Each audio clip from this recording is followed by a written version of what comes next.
What's up everyone? Today we're going to look at how to connect Claude Code to your design system and use it to create new components and new designs. Let's jump in. Now for this example, I'm going to be using Figma's simple design system to show you how to connect that to Claude Code. If you want to get this design system as well, open any Figma file, go into the Assets panel, then into the Manage Libraries, and then click on Simple Design System and open File. This will open it in the community page where you can then open it in Figma and you can use it as a kit, which means it just uses the assets. But for this example, I'm going to make a copy of this file so I have it locally saved like I do here, and then I can just publish it and use that as my own. Now I'm going to ask Claude Code to get to know this library so then it can utilize it. So to do that, I'm going to be using Claude Code in the terminal. Command and space to open Spotlight Search and look for terminal. And then you just need to type in Claude to open your Claude Code. For the rest of this video, I'm assuming that you already have Claude Code connected to your Figma. If you do not, you can watch this video over here to show you how to do that. Now, once we're inside, I'm going to give it a link to the file. So I'll just click here, copy link. Paste it into the terminal, and I'm going to write out this prompt. I've told it, this is my design system. Please familiarize yourself with the components, variants, variables, and styles. And I'm just going to click go.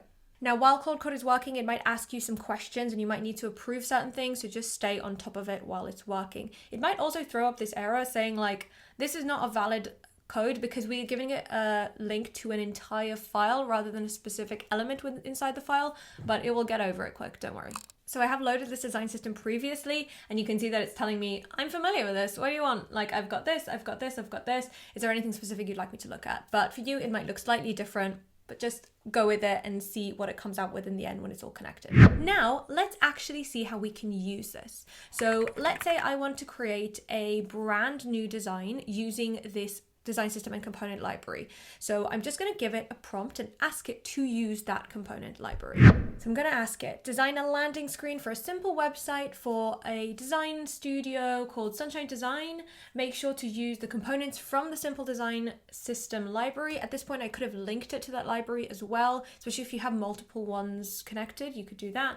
I'm asking it to use purple as a main brand color. It should have a contact us form and a navigation bar with examples of what you would see in Design Studio websites. So like different navigation, and I'm giving it this empty Figma file to work from. So let's see how it does. Cool, so it took about 8 minutes or so and I got this design. So let's have a look. So first glance, looks good and looks kind of what I asked it to do, right? It's a landing page. It's got a get in touch section at the bottom. It says Sunshine Design Studios, it's using purple, and it's got a navigation, but let's dive in a bit deeper into this. So Sunshine Design Studios, I'll just click here. First thing I'm already noticing, it hasn't connected anything. So it's not using my typography. And by the way, this file, I should have said, uses this design system. So I've connected it to that one. Very strange. And the colors as well. So you can see here, it just used a random purple hexadecimal. It's not connected to any of my variant colors or anything like that. And then over here, I can see that it's used a component for the navigation from the component library. Fantastic. Services portfolio, about contact. Yeah, pretty good. Get in touch. Is this? Yep, this is a button from my library. Then this hero. Some of the things here are connected to the right colors, but I think that the texts overall, none of them, unless they're inside of a component, are connected. Very strange. Maybe it's just a bug. So pretty good overall. Let's see these. Yeah, use the components where it could. So pretty good overall, but some missing factors, right? It's not using all of the textiles. It's not using colors everywhere. So some of the things in here are not connected to colors and some are. And if I need to be very rigid in my connection to my design system and my styles, then that's a bad thing, right? I don't want it making up new colors unless it's really important. Like for example, this gradient, fine. If I didn't have a gradient and wants to incorporate some funky visual element, fine. But for just simple text, it shouldn't be doing that. Now let's move on to another example of what we can do once we've connected our component library. Let's say I want it to do a bit of an audit of my component library and tell me if there are any missing elements that it thinks I should add. So I'm going to ask it, please have a look at this library again and let me know if there are any components that I'm missing. I am giving it a link to that library again. I kind of feel like I know it's already familiar with that library, but it's best to keep linking it to it just to make sure that you're getting the best results. It takes little time for us to just copy that link in to make sure that we're not, sending it on a mission that in the end we're gonna have to redo because it connected itself to the wrong place or didn't really fully understand what we mean. So it took it 1 minute and 48 seconds. It looked through everything and I think it didn't understand me. I think what it actually did, yeah, it actually checked if it had missed anything. So you see, I made this whole big speech about making sure that it understands us and then it didn't understand me. Great. So you see my memory is now updated with the complete component set, the 9 missing components were. So it's actually telling me that it didn't see these components at the start. Nice. So I'm changing my prompt. I asked it to look through and tell me if there are any components you think I should add into the library to make it more comprehensive instead. Let's see if it gets it now. It got it. Okay, so what it did is it gave me like a table or a few tables with priorities as well. So it gave me priority 1, core gaps, use in almost every project. I don't have a text input, pretty sure I do. Don't have checkbox, radio buttons, toast, snack bar, footer, banners, and then skeleton loading, empty state, progress bar, breadcrumb. Okay, so it's found quite a few things I don't have. Look at this text input thing. I'm pretty sure it does have text input. And there very much is a checkbox and there very much is a radio field. So I'm not sure what you want, darling, but let's see if I'm going to still ask it to make one of these for me. What about progress bar? Okay, so I'm going to ask it, please create a progress bar in a new page in this design system file. Make sure that it's documented like the others because the Figma file is documented in a really nice way. You see it uses these labels and stuff.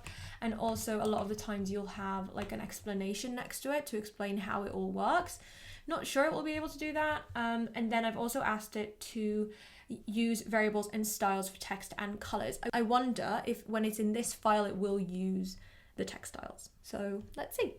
So I got bored because this was working on it for 16 minutes or like 15 minutes and 54 seconds. And around the 12-minute mark, I just decided, you know what, I'm going to make it myself. So I made this progress bar by myself using I just took one of these, just the input fields, duplicated it. And then I even thought, so I didn't make it an auto layout. There's multiple different ways of making a progress bar, but I decided to make it a frame with good old constraints. And then if you use one of these, you have, you know, some options, and it also is dynamic. So I made this in about 4 minutes. Let's see what Claude Code did in 16. We're seeing this for the first time together, so. Okay, so it used these, which is good. So it did use the kind of elements for documentation, and it made this progress bar. Okay, let's see, is this dynamic? It is not. It doesn't have a background.